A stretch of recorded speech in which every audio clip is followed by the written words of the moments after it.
I had a really nice conversation with Coach Cutcliffe, not only before but after, and he's a class act in every way. College football needs more people like him and more coaches like him, and it's just a privilege to be able to compete against someone like that runs an amazing program that's so well aligned with what the school is and represents. So, again, I'm really impressed with who he is as a man and as a coach.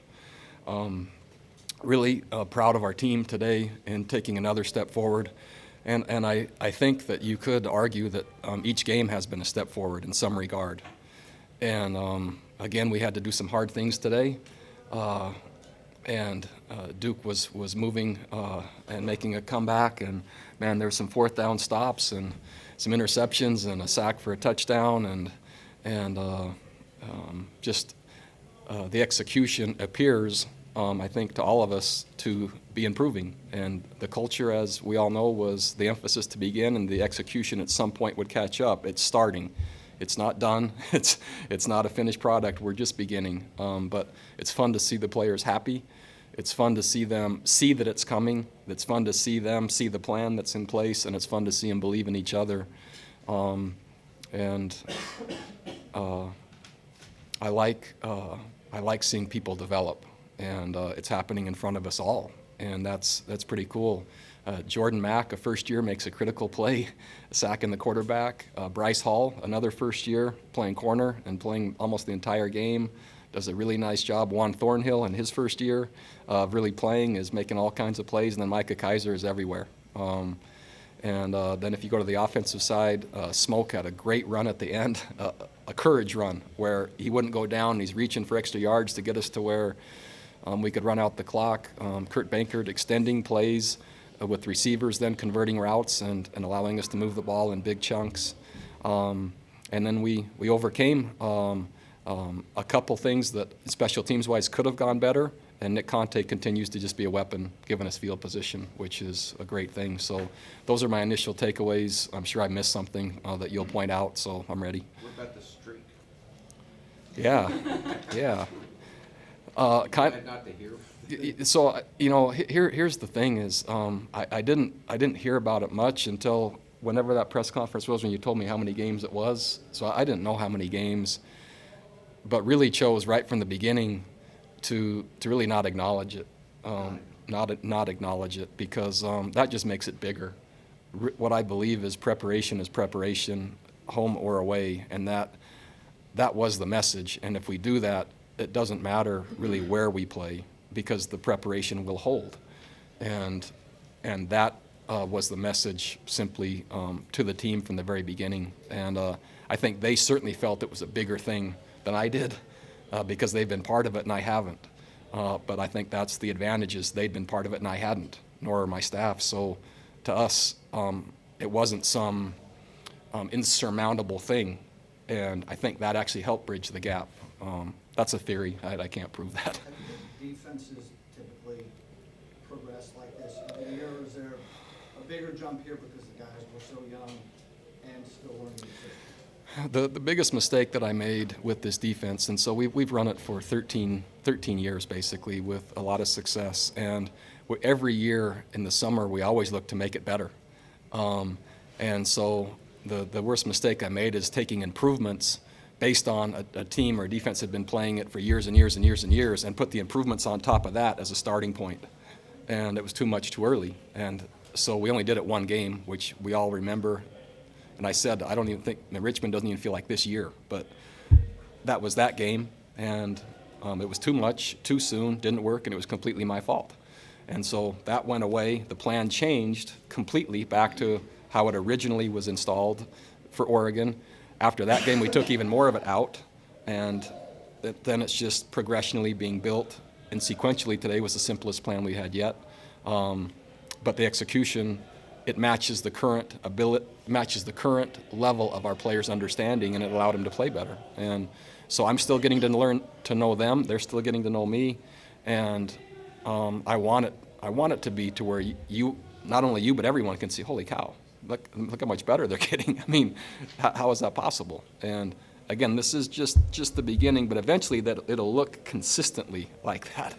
as UVA defense, and that's what's fun. Can you take us through the decision on the fake punt? Yeah, that was my call all the way and didn't prove to be very good, did it?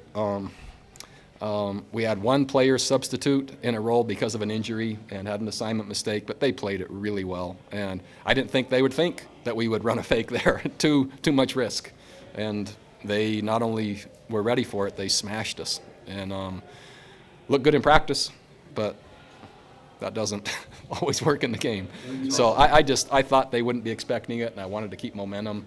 And I believe we were playing good defense, even though, crap, that was kind of touchy for them to get the ball there. But we didn't come here just to be safe. We wanted to win. Did you see the chop block?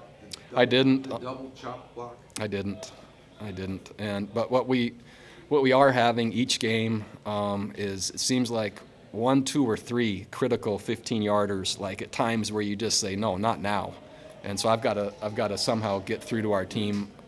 Again, I like aggressive play, and I like it within the rules, and I like competitive spirit. But I've got to keep working on helping them understand the decision making on that, and that's a process. So some of those hurt us today. We talk a lot about being picked up, players picking each other up. As a coach, when you make a call like that and it doesn't work, to have your defense then turn in the stop, do you feel like they kind of picked you up a little Oh, bit? crap, yeah. I mean, I was thankful. I'll send them a note this week.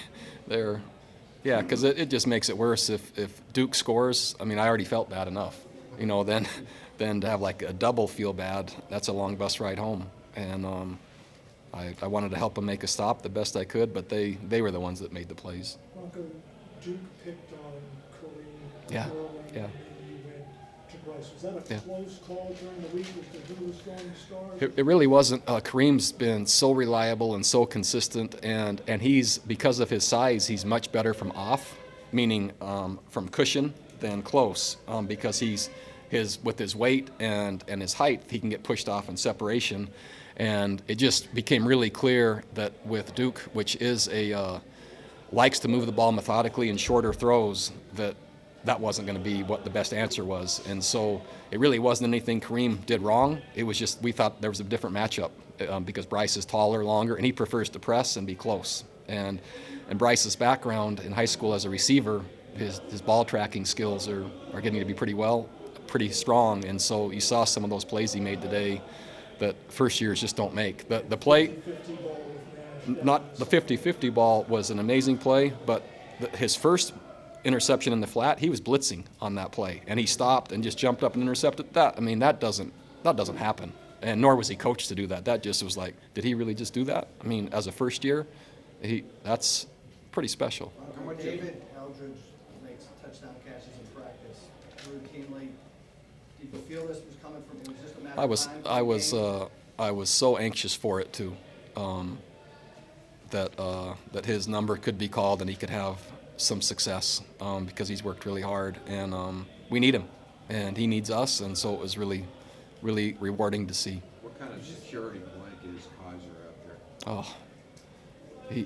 Well, from a defensive perspective, he's not only one of the best players on our team, but he's certainly one of the best I've ever coached. I mean, he's the anchor to everything, how we practice, how we respond to adversity, players that are struggling or confrontations maybe that show up in the locker room. He's just kind of the sheriff.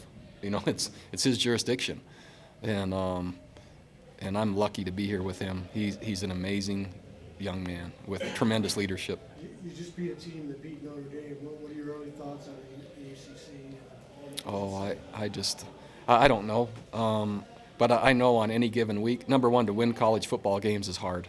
I mean, that is first and foremost. It's difficult no matter who you play and where you play. That we're able to come and beat a team at home that had just beaten Notre Dame on the road. I think that's for you to decide how to take that. They deserved it. I watched the game, and Duke out-executed Notre Dame from beginning to end. They played with more heart, grit, determination, and made more plays, and they earned that win. And so it wasn't a fluke, and that's how Coach Cutcliffe coaches. And so we knew that nothing would be easy, and certainly it's not going to be going forward. And we're just, holy cow, we're just barely at the bottom of this hill looking up, and but it's fun to at least have a little momentum going into the rest of Bronco, it. you mentioned that Kurt extending some plays with his legs. How do you feel you handled Duke's different blitzes and had some guys running free early? I think we handled it okay. They do a really nice job, and they gave us problems just like they have other people, and luckily Kirk is mobile enough to do that. If not, man, I'd hate to play that team if your quarterback isn't mobile, because you're going to be in trouble. So Kurt was able to extend a few plays, which no matter how good their coverage is, which it was strong, when it extends, and it's hard to just keep covering that long. And so luckily he can do that and is comfortable doing that, and that helps our offensive front as well. Did you think he was going to run on the 80-some-yard pass because the field just opened up? After seeing last week when I think everyone in the stadium wanted him to run, he threw a touchdown. I'm okay with him throwing it. He's a throw-first guy, and I think he's good at it. So I'm not sure what he's going to do. I just want him to keep throwing the passes to our guys for a lot of yards and touchdowns. When you lost Andrew, You had a lot of success even after Andrew goes out early. He was such a force for you up front. How did you have to make up for his absence? Yeah. And then Jack Powers goes down? It's tough, I mean, there's just all kinds. I'm not going to say a circus because that's not right, but there's so many moving parts right now, and trying to develop a team and develop individuals and get continuity and do it all week to week. It's going to be a nice ride home just to get a little sleep. But Andrew, he's one of the guys that we can get pressure with four, or if we just send three and he's one of them, we got a chance to influence the quarterback. And so the game plan, there was a lot of new writing on there when he went out, because without him, the designs have to start becoming more elaborate to try to create pressures. As the one that Micah sacked, that we're having to design more things, and there's more risk, but that's just the way we play, and you have to do that at the right time to get off the field. You guys were pretty unreserved in their celebrations. Starting around the end of the third quarter, is that ever something you want to say, guys, please calm down? No, I'm actually going the other way. We went from a team that, wouldn't even approach really competing hard in the opening game just for fear of being yelled at or having mistakes made, and we're working on building resiliency and confidence and a demeanor that they're capable.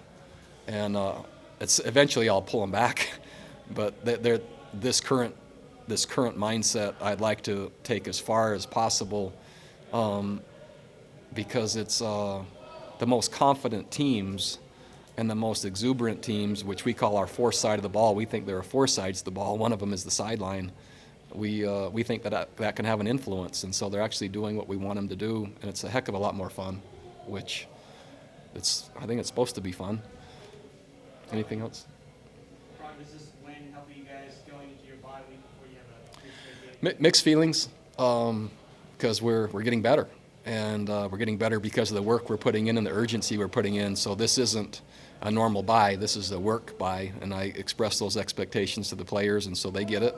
But I also let them know we're improving because of the work. So they'll get Monday, not off, just meetings, but no practice or anything. But then it'll be just like we're playing. So yeah, it's bye with no game. you used your third kicker. Take us through that situation, and how do you feel about it? Yeah. I'm glad Sam's with us. How about that? So anyone that can line up to kick a penalty kick to win a national championship to help our soccer team win, I feel pretty good about him lining up to kick a field goal. How about that? Okay, thanks. Reminder,